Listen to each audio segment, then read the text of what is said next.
from today's meeting, I gather there are 3 different sets of rules. Mm-hmm.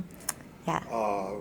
From what the governor did and proclaimed in the legislature, then temporary rules, and then rules that would take effect next year. So could you just briefly explain what the 3 sets of rules are and when they take effect? Yeah, absolutely. So today the council passed new regulations that really address new federal requirements that we must comply with in order to continue to receive federal funding that helps support child care in the state of Oregon, including helping low-income families afford child care in our state.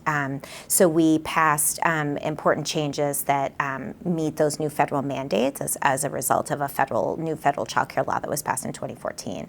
We also passed some rules that are associated with new state legislation that passed in February, which gives the division additional enforcement tools to take enforcement action in really extreme situations where there are violations associated with allegations of abuse or neglect in care. And then finally, we passed regulations today that will go into effect September 30th that bring forward requirements associated with best practices in infant care, particularly safe sleep. So that is one set of rules. And again, those needed to go in effect by September 30th because we had to meet those federal timelines as well as state legislation and timeline requirements.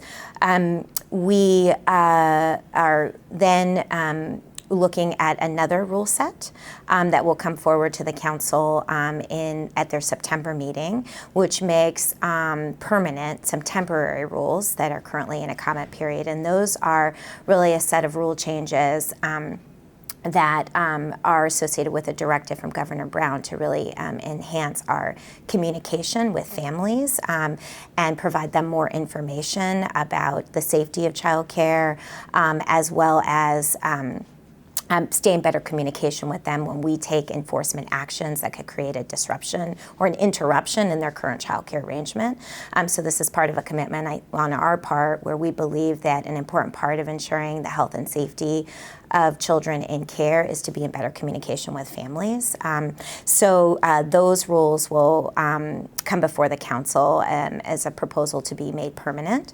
And then we are opening up a comment period in November, as you heard today, to really look at a broader set of rule changes. So the council and its committees have been getting feedback for well over 18 months about how to better streamline our existing rules. As you may have learned today, we've got rule sets for different providers, right? And so there's a way to really, we have to make sure that those are aligned and consistent in ways that matter for the different settings. So we need, really smart regulations. So that's an important part of what we're hoping to get feedback on in this sort of bigger rule set. Both how do we better align the rules across different settings, how do we make them more streamlined, how do we update them to stay consistent with best practices in the field. We continue to learn more every day about what is important to ensure the safety of children in care. And so we need to look at our rules on a pretty regular basis to make sure that we've stayed current. And so that's part of what we'll be moving into after we take this next action in September, is then being able to focus on the entire set of regulations that impact licensed child care providers in the state of Oregon, doing engagement sessions to get feedback from them, and going into an official comment period where we get specific input on the actual language and proposed changes, and then moving towards action. Ideally, depending on how the community engagement sessions and the comment period go at the start of the year, to actually finalize those rule changes.